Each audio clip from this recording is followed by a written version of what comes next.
every story appears ordinary till you see the core side of it. And what you're looking for is the story behind the news. We bring it to you from Lagos, the commercial capital of Nigeria. Giving you all sides and political stories round the clock. Every detail from the start line to the final whistle. Core TV News, expanding your view.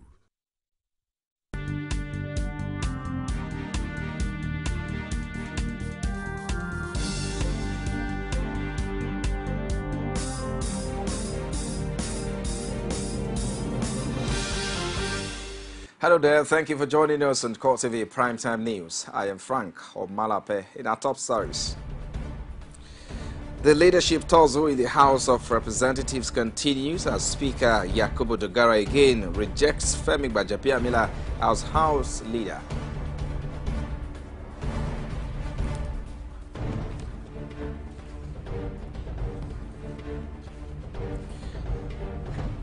Also in this program, the Bring Back Our Girls campaign group stormed presidential villa as President Muhammadu Buhari blames past administration for late response.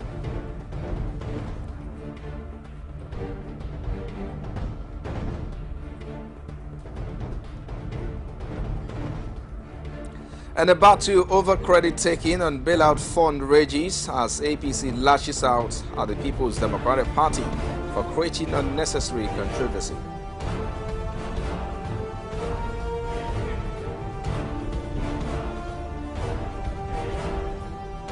And outside Nigeria, Somali terror group Al-Shabaab strike hit Pakistan and hitting. Thank you for joining us tonight. President Muhammadu Buhari conveys sincere and heartfelt condolences to all Nigerians who lost relatives in the latest terrorist atrocity in Jos, Kano, and Zaria. President Buhari joins them in mourning their loved ones who were brutally murdered in the suicide bombings and attacks that also caused horrifying injuries to others. The president urges all Nigerians, however, not to be unduly disheartened by the seeming resurgence of terrorist attacks and atrocities in the country, as his administration remains fully committed to overcoming the challenges of insecurity, terrorism, and insurgency as quickly as possible. President Buhari assures Nigerians of the ability and readiness of the country's armed forces and security agencies to contain the frantic resort by the terrorists to attacks on soft targets such as crowds and places of worship. And now President Muhammadu Buhari said Wednesday in Abuja that as part of its plans to reduce unemployment in the country, his administration will give full attention to the rapid revival of ailing and moribund textiles, mining, and agro-based industries. At an audience with a delegation of foreign investors, President Muhammadu Buhari declared that the creation of more jobs for Nigeria's unemployed youth was the key objective of his administration economic agenda and will be pursued with the greatest possible dedication. And now the presidency has lashed out at the People's Democratic Party for what he described as an attempt to create unnecessary controversy over efforts by President Muhammadu Buhari to give some relief to state government and long-suffering public sector workers. It also dismissed claims by party spokesman Olusametu that the PDP deserves credit for saving the funds that were disbursed as part of the intervention on package approved by President Buhari. Presidential spokesman Femi Adesina said in a statement that contrary to Metu's claims, the funds approved for sharing to the three tiers of government came entirely from dividend and taxes paid to the Federation account by the Nigerian Liquefied Natural Gas Company, not from the excess crude account. He argued that the money which was paid into the Federation account in June this year and confirmed by the Central Bank on July 7, 2015 cannot be considered savings by the Jonathan administration, which left office in May 2015. And now President Muhammadu Buhari Wednesday in Abuja expressed the hope that his forthcoming meeting with President Barack Obama will further strengthen bilateral ties between Nigeria and the USA. At a meeting, the United States Deputy Secretary of State Anthony J. Blinken, President Buhari said that his talks with President Obama will also give a much-needed impetus to his administration's efforts to overcome the challenge of terrorism. The president told Blinken that Nigeria also looks forward to greater support from the United States for the multinational joint task force being mobilized against Boko Haram. President Buhari said that Nigeria and other Gulf of Guinea nations will also welcome more cooperation from the United States to enhance maritime security in the Gulf and curb crude oil theft. On behalf of President Obama, Mr. Blinken commiserated with President Buhari and all Nigerians over the recent loss of lives in terrorist attacks. And now, President Muhammadu Buhari has blamed continued captivity of the Chibok girls on the poor management attitude of the Jonathan administration. He said this on Wednesday when he gave audience to the Bring Back a Girls delegation led by former Education Minister Obi Ezekwesili at the presidential villa in Abuja. The president did not give any concrete promise on the return of the girls, but reassured the group and the parents of the missing girls that the present government will work towards subduing Boko Haram. This is the first ever meeting between government and the group advocating for the return of the Chibok schoolgirls. It is coming after several futile attempts during the Jonathan administration. Before now, the group had never made it past any of the gates leading into the villa. But all that is now history.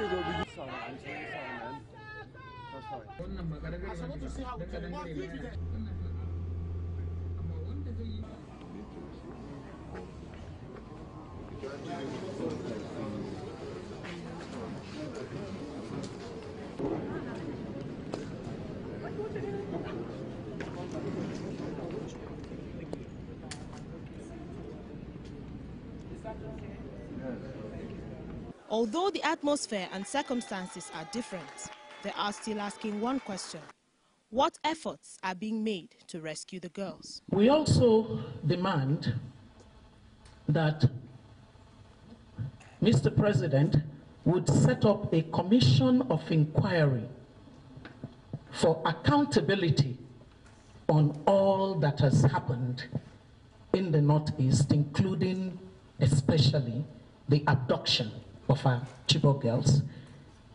Within that request, Mr. President, we demand that the federal government would release and disclose the report of the Presidential Fact-Finding Committee on our Chibok girls in order to resolve the mysteries and the many discordant tones that led to the long period of failure to rescue our Chibok girls. We feel there's a need to define an accountability matrix with definitive timelines for each of the agencies, defining collaboration and links to ensure that whatever it is, be it the rescue of the Chibok girls, be it the end of the insurgency, there's a clear defined mechanism where each agency is held accountable for their actions. President Buhari, in response, berated the past administration for its poor attempt at managing the abduction and subsequent rescue missions. It's unfortunate that the security and federal government conflicting reports initially portrayed the government and its agencies in very bad light, both nationally and internationally, because the law enforcement agencies and the government, if you can separate the two, who are conflicting each other within hours and sometimes within weeks, that's not very impressive. Although he did not give a clear commitment for the rescue of the girls, the president is quick to assure them of renewed efforts to tackle Boko Haram. Of the terrorists, they have blown themselves. I think they have to change their names from Boko Haram to something else. Because, as I said so often, no religion advocates hurting the innocent. You can't go and kill innocent people and say Allahu Akbar. You either don't believe it or you don't know what you are saying. So it has got nothing to do with religion. They are just terrorists. And Nigeria will mobilize to deal with them. With these assurances from the government of the day, members of the group are hopeful that they would soon receive good news on the return of the girls. Basia Ye, Call TV News, Abuja. And now the leadership also in the House of Representatives is not about to end soon as Speaker Yakubu Dogara again rejected the choice of Femi Gbajabiamila as House leader. He, however, agreed to accept anyone from the group of lawmakers backing the former minority leader who is not from the northeast or southwest for the position. Spokesperson for the Dogara support group Abdul Mumuni told journalists on Wednesday that this was part of the concession his group tabled at the meeting with the Reconciliation Committee headed by former Speaker Aminu Tambuwa. In line with the principle of equity of federal character that I have stated, while conceding the office of the House leader to the Femi group, we actually added that whoever is being nominated must not come from the southwest or the northeast. This is important. Whoever is nominated must not come from the southwest or the southwest or the northeast, in line with our strong belief in the principle of equity and federal character. And away from there now, 3 persons have been confirmed dead when 2 suspected female suicide bombers detonated bombs at 7 Garin Market in Damboa local government area of Borno State. Police Commissioner Adiremi Okpaduku told journalists in Maiduguri that 5 others were injured. The incident took place at 11 a.m. on Wednesday. And now the Federal High Court in Abuja has dismissed a fundamental human rights suit instituted by Aminu Guche, the alleged mastermind of the April 14, 2014 bomb blast in Nyanya, a suburb of Abuja. A trial judge Justice Adeni Ademola held that the suit lacked merit. He also declared that Oguche's detention by the Department of State Security Services since 2014 was lawful. Justice Ademola also held that the bomb suspect was not denied access to his lawyers and family members by the DSS and that his fundamental rights were not breached. The alleged mastermind of the Nyanya bombing had in the suit asked the court to order his release from DSS custody and award him 600 million naira as damages for being kept in detention for more than 90 days. And now Nigeria's military says the mastermind of the Jos and Zaria bomb attacks is now in custody. It revealed in a series of tweets that the suspect was arrested on Wednesday by the joint team of soldiers and state security operatives in Gombe. No further information was disclosed beyond the fact that he was arrested at a checkpoint. There is, however, no independent confirmation of the arrest of the mastermind of the bomb attacks. In the meantime, the Inspector General of Police, Solomon Arase, has directed the commencement of special stop-and-search operation on roads and highways across the country. Deputy Force Public Relations Officer Abayomi Shugula said in a statement issued in Abuja on Tuesday that the directive was sequel to an intelligence report before the IGP. It therefore urged the general public to cooperate with police operatives by providing answers to questions that may be asked, as well as allowing their vehicles to be searched. Abayomi was quick to add that the measure was in no way a return of roadblocks in the country and therefore urged citizens to report to the nearest police station on professional conduct by any police personnel. You're watching the Court TV Primetime News. We take a break now. We'll be back with more stories after this time out. You join us again. That's a sign of protest, saying that things are not good. Women share the most amazing thoughts When it's close to the time, our people will protest on national issues. That was their own point. That was an accident. That is different. And they do it Politics is about being a servant. passionately, Without a woman, there will be no success at all. sharing the adorable word of women There are some women who have what it takes. in politics. Margaret Thatcher, Iron Lady. When she's too soft, she's too soft. Only on Core TV News. is one of the 5 pillars of Islam. It is the month where the Holy Quran was first sent down to the Prophet Muhammad, peace be upon him. During this month, Muslims all around the world must fast. They do not eat or drink between sunrise and sunset, and it is obligatory on all Muslims if they are physically and mentally sound, except for the traveler, elderly, pregnant, menstruating, or chronically ill. Whoever cannot fast, it is their duty to feed the poor if they have the financial ability. It is not only abstinence from food and drink, but also a test for patience in refraining from evil actions, thoughts, and words. It is a test to demonstrate submission to Allah, God, and a way to keep the mind and body focused on good deeds and attaining self-discipline. At night, Muslims perform extra prayers in addition to the 5 daily prescribed prayers.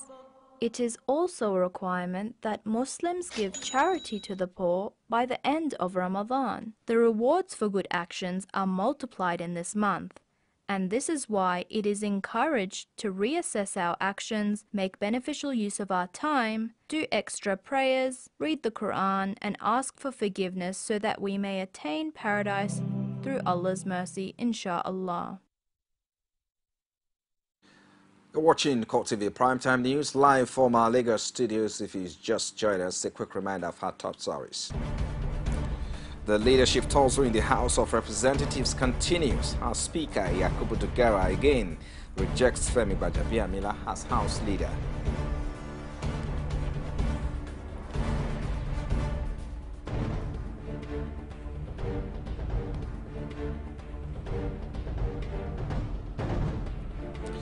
The Bring Back Our Girls campaign group storms presidential villa as President Muhammadu Buhari blames past administration for late response.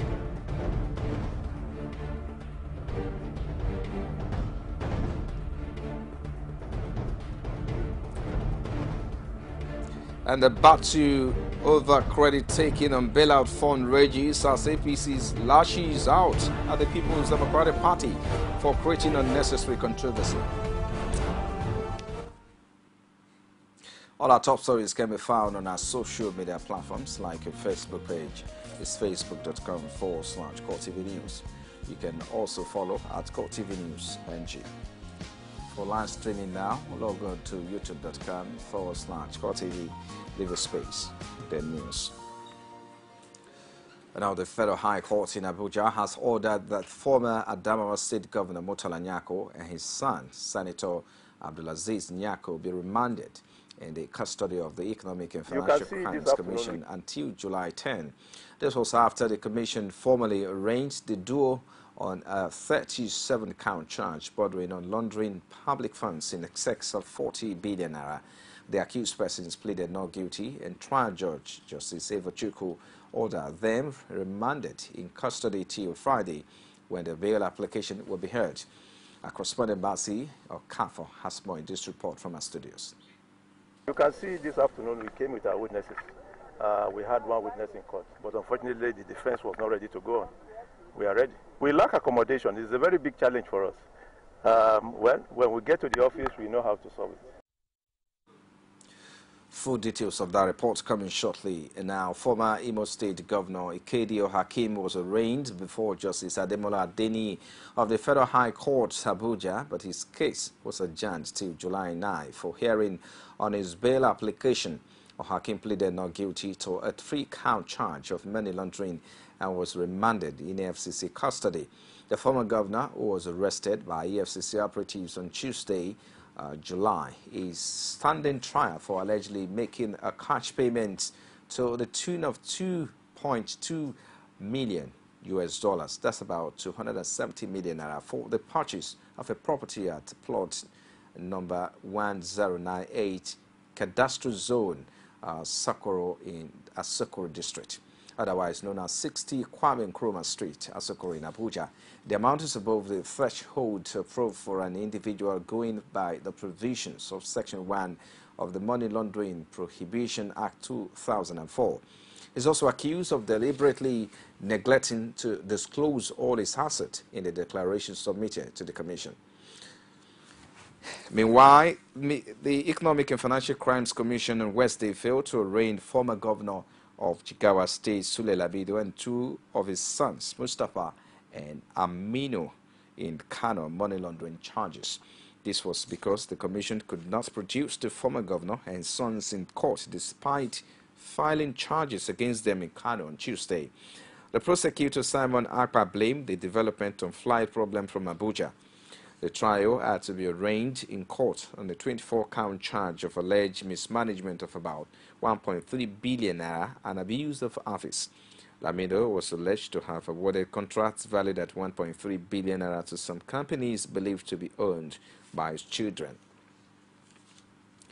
And now the coroner inquest sitting in the collapse of building at the Synagogue of All Nations has identified structural defect as the cause of incident. And the verdict delivered by Omalapeh, the coroner recommends the prosecution of contractors who handled the project for what it called professional negligence. A correspondent, Abiola Oluwole, has details. Jolted by the collapse of the building at the premises of the Synagogue Church of All Nations in the Cotton area of Lagos in 2014, which led to loss of some lives, the Lagos State government instituted the coroner inquest to unravel the cause of the collapse. After several sittings, the coroner, led by Magistrate Omalapeh Oyetade, blames the collapse on structural defects, which negates the claims of the church that a certain airplane which flew over the building was responsible for the collapse. The coroner also recommends the prosecution of contractors responsible for the construction of the building for what it described as professional negligence. But in a reaction, the defense counsel says the verdict of the coroner vindicates the position of the church for adopting due process during the construction of the collapsed building. As far as we are concerned, we have been vindicated that we did not patronize quacks, that we procured good materials, that we use current certified engineers. So, as far as we are concerned, indeed, the coroner's inquest has vindicated the position of the church. His position was swiftly opposed by Akingbolawan Adeniran, the prosecuting counsel. He says the verdict of the coroner does not exonerate the defense. Of course, there are two individuals whose names have been mentioned that he's recommended investigation and prosecution against. It may not be limited to these two individuals. Neither am I saying that we're going beyond these two individuals, but once you start criminal investigations, everything is open. So I don't think this is the end of anything to come. So I won't say he wasn't the subject of proceedings, so there's no question as to whether or not he would have been vindicated or exonerated.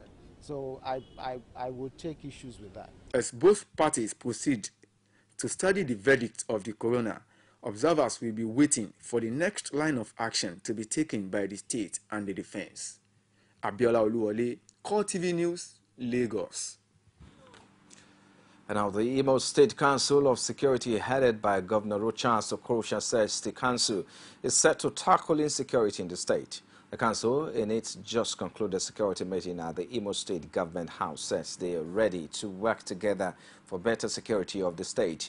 The meeting, which had in attendance Governor Rochas Okorocha, the Imo State Army Commandant, the Commissioner of Police, the Commander NSCDC, the Director DSS, traditional ruler, had courtesan kidnapping, the congestions of Imo prisons, baby factories, and other social vices topic to gender.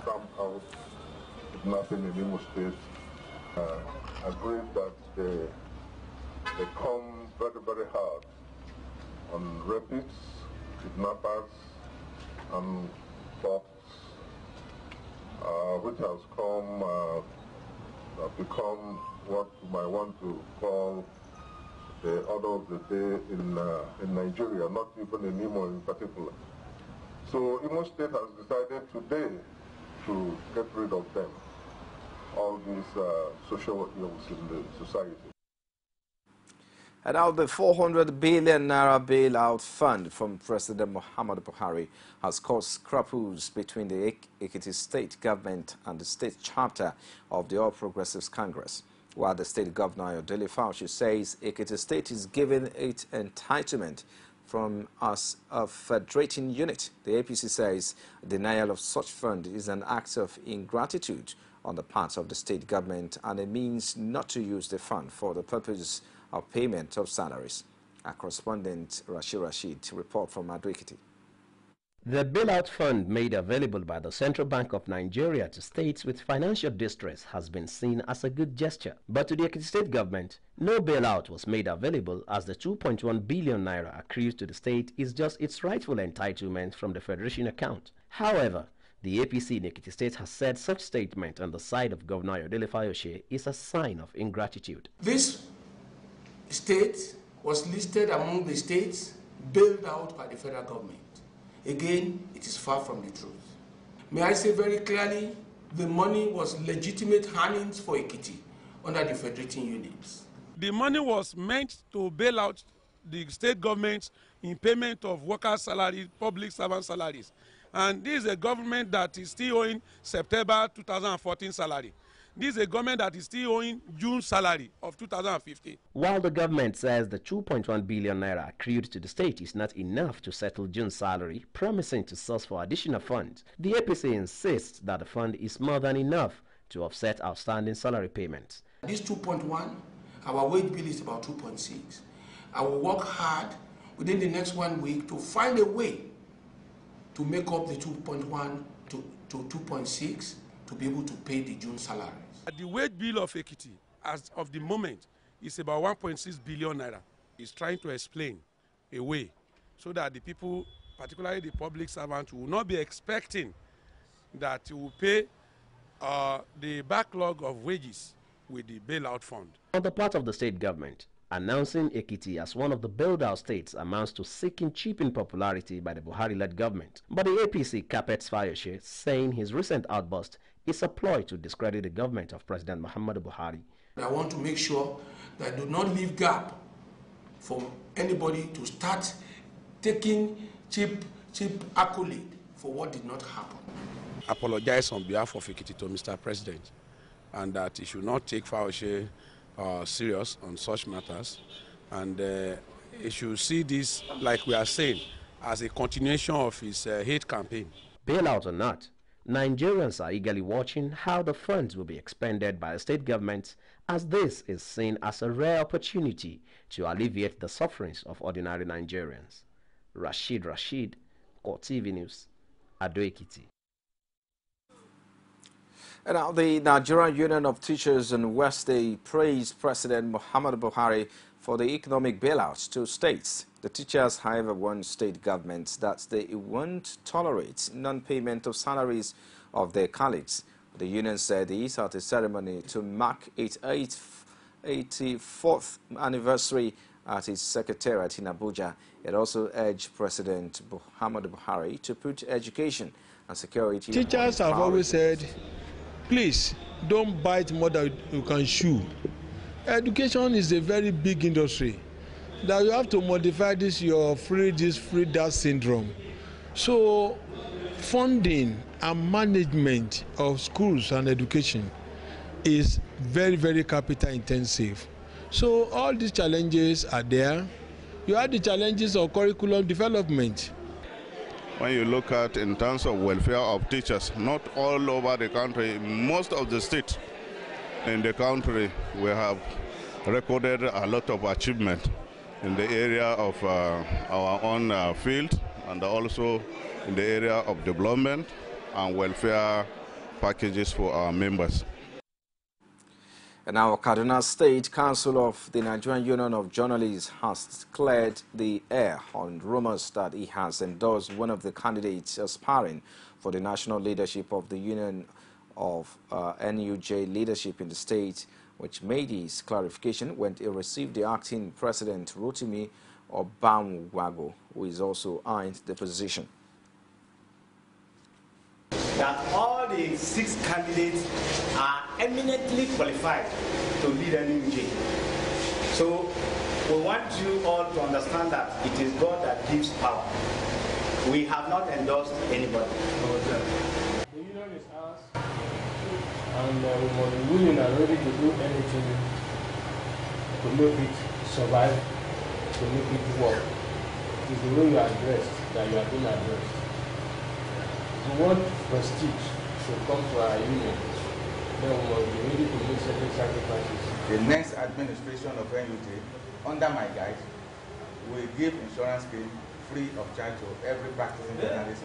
But by the time I resume as president, by your vote and this grace, I intend to enhance the ID card program. For example, we will spend 3 years in government, and your ID card will last 3 years. You will no longer pay 2,000 naira per annum.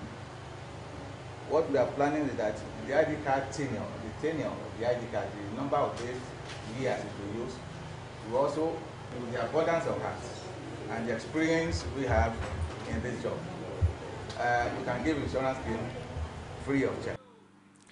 Judiciary workers in Edo State have resumed work after the union had suspended its 6-month strike earlier in the week. Counsel to the Judicial Workers Union, Barrister Folabi Olayiwola, while expressing joy over the resumption, felt saddened that some persons have died in custody while others who ought to be discharged have theirs extended. The report.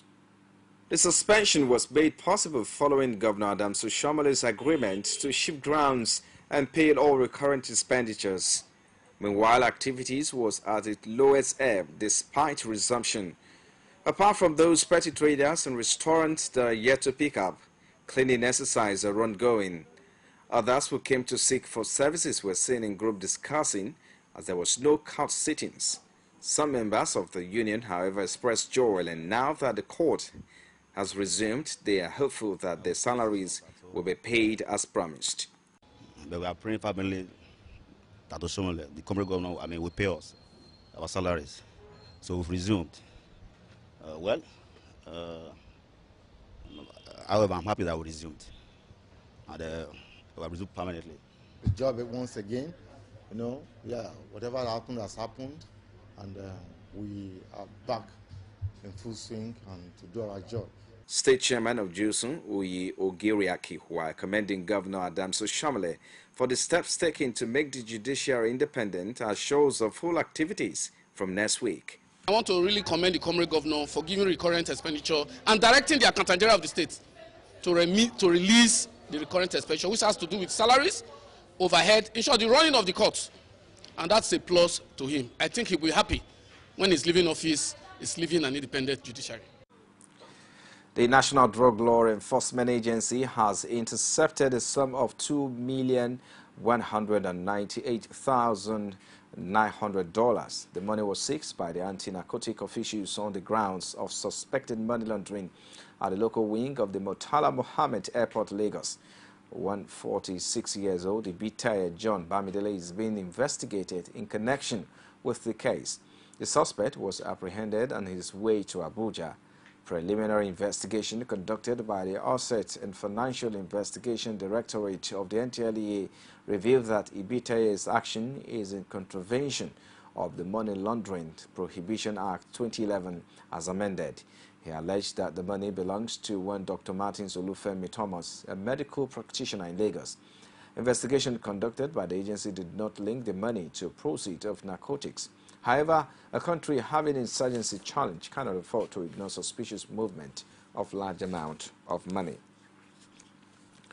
And a 32-year-old Lagos-based trader and suspected drug trafficker has died of cocaine injection at the Nnamdi Azikiwe International Airport in Abuja. The suspect, identified as Ndulue Emmanuel Obiefuna, collapsed at the departure hall and was taken to a nearby hospital. Ndulue was an intending passenger on an Ethiopian airline flight to China en route Addis Ababa on July 5, 2015. NDLA commander at the Abuja airport, Hamisu Lawan, said that the suspect confessed to cocaine injections at the hospital. The deceased collapsed at the departure hall and was being attended to by port health officials. The collapse triggered suspicion, and a narcotic officer was assigned to monitor the development. When the suspect's condition stabilized at the hospital, he confessed to cocaine injection. At that point, the NDLA took over the case from the port health services. He later died while receiving treatment. Well, it's so saddening there. Moving away from there now, Nigeria's foreign exchange reserve have risen above the $30 billion mark for the first time in 2 months. Central Bank Governor Godwin Emefiele disclosed this during a courtesy call on Senate President Bukola Saraki. The CBN governor puts the foreign reserves at $31.8 billion, up from about $29 billion inherited from the Jonathan administration. So we must also show the good signal. It is yet another in a series of meetings between the new leadership of the Senate and major players in the Nigerian economy. The CBN governor came with virtually all the directors in the bank to honor the invitation. He came with a shopping list of what the central bank wants the Senate to do to boost its operations, but also revealed how the nation's foreign reserves improved as a result of measures taken by President Buhari. The external reserves declined from $37.3 billion in June 2014 to $29.1 billion as at the end of June of 2015. I am delighted to note that with the strong efforts of His Excellency President Muhammadu Buhari, GCFR, to plug all leakages as well as the vigilant demand management strategy of the Central Bank of Nigeria, we have seen our foreign exchange reserve begin a gradual recovery. As at the 7th of July 2015, the reserves stood at $31.89 billion, a trend we find extremely gratifying. Senate President expressed delight at the news and noted that it was just an example of how APC anti-corruption policies can impact on governance.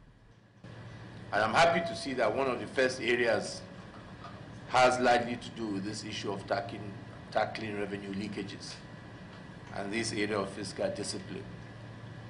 We all have seen the issues of where hemorrhaging in some of our revenues. I'm happy to see a good example you've said now, seeing the gradual increase on our reserves, largely due to this area of fiscal discipline.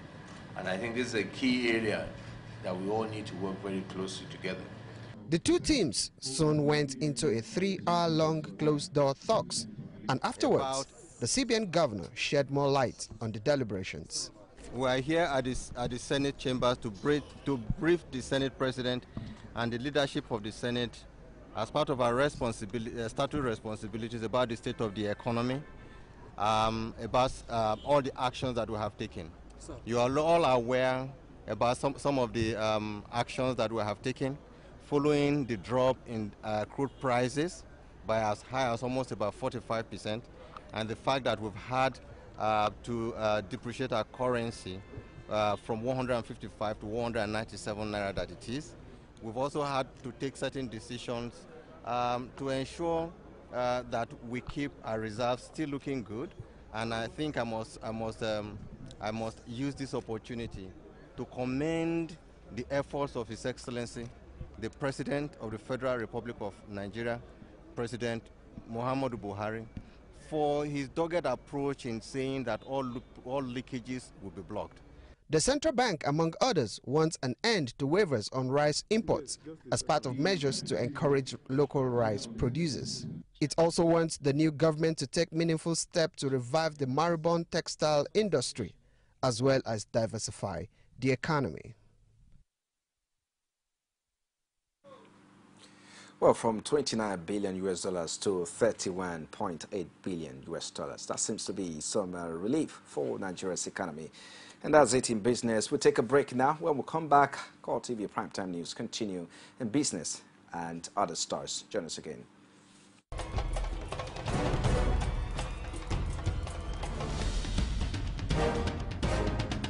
This is what the people are saying. You don't run a big economy with generator. They need to do more in terms of energy and power.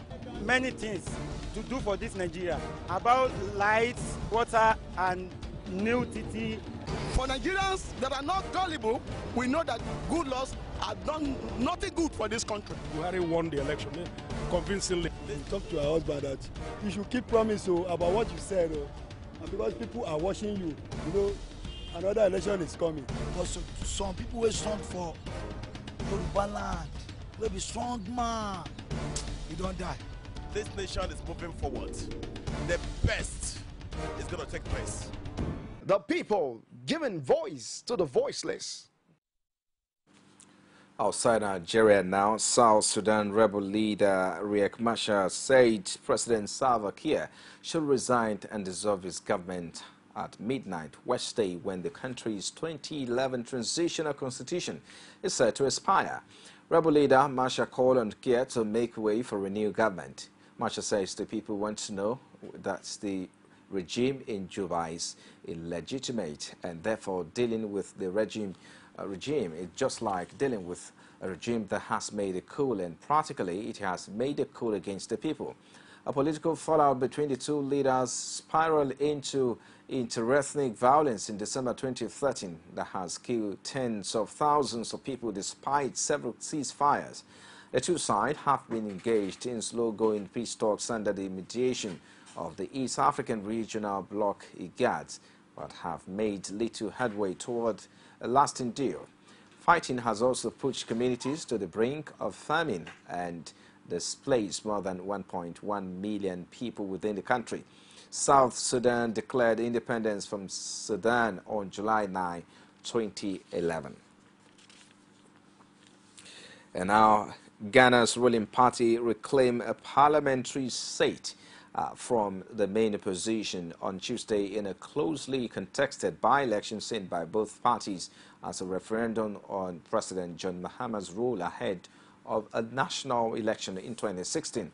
The ruling National Democratic Congress will view its victory in the rural Talensi seat in Upper East region as evidence that it remains viable heading into the December 2016 election season after a series of setbacks. Mahama's government won election in 2012, but is facing power shortages that cause prolonged electricity blackouts that have angered voters and hurt businesses.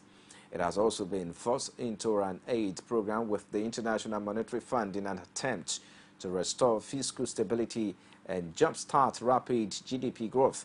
The by-election will not change the balance of power in Parliament, where the ruling party now holds a majority of about 27 seats. And now in sports now, the Nigerian Football Federation has confirmed it's in talks with the ex-Nigerian international and former Super Eagles captain Sunday Oliseh with regards to the vacant position of the Super Eagles head coach. And following the encouragement of a team of the NFF Technical and Development Committee that is working and filing the vacant position, Sunday Oliseh met with NFF President Amaju Pinnick in London on Tuesday. Oliseh, who holds a UEFA Pro license, who has coached Belgian lower division club Vivitua between 2008 and 2009, played for Regina, FC Cologne, Ajax Amsterdam, Juventus, Borussia Dortmund, and Bochum and RC Genk in a magnificent professional career, during which he played under some of the best coaches. Oliseh has won 63 caps for Nigeria between 1993 and 2002, picking up Africa Cup of Nations gold, silver, and bronze medals. And now, Nigeria international Emmanuel Emenike will move to Fenerbahce from Spartak Moscow, has been shipped out to the Bulls for a season. The 28-year-old has joined United Arab Emirates Pro League side Al Hilal on loan until the end of the season, as he made 27 appearances with 4 goals for the Yellow Canaries last season and will replace Ghana's keeper Asamoah Gyan. He extended his contract with Victor Pereira's man by a year, but is now looking for more first-team experience with the United Arab Emirates-based outfit. Speaking about the deal, Emenike said being a Fenerbahce player is something he will cherish for the rest of his career. But now he has to move because he needs a new challenge in his career. And leaving now is the best decision taken, as he also thanked Fenerbahce and everybody who believes in him in one way or the other. Well, it does arrive with sport and, of course, with Court TV Prime Time News. But just before we go tonight, a recap of a major headline. We told you that the leadership tussle in the House of Representatives continues as Speaker Yakubu Dugara again rejects Femi Gbajabiamila as House leader.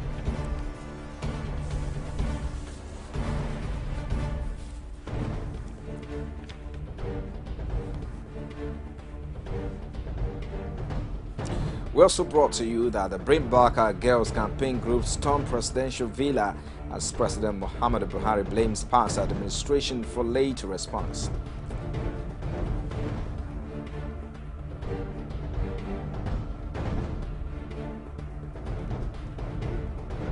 And the battle over credit taking on bailout fund rages as APC lashes out at the People's Democratic Party for creating unnecessary controversy.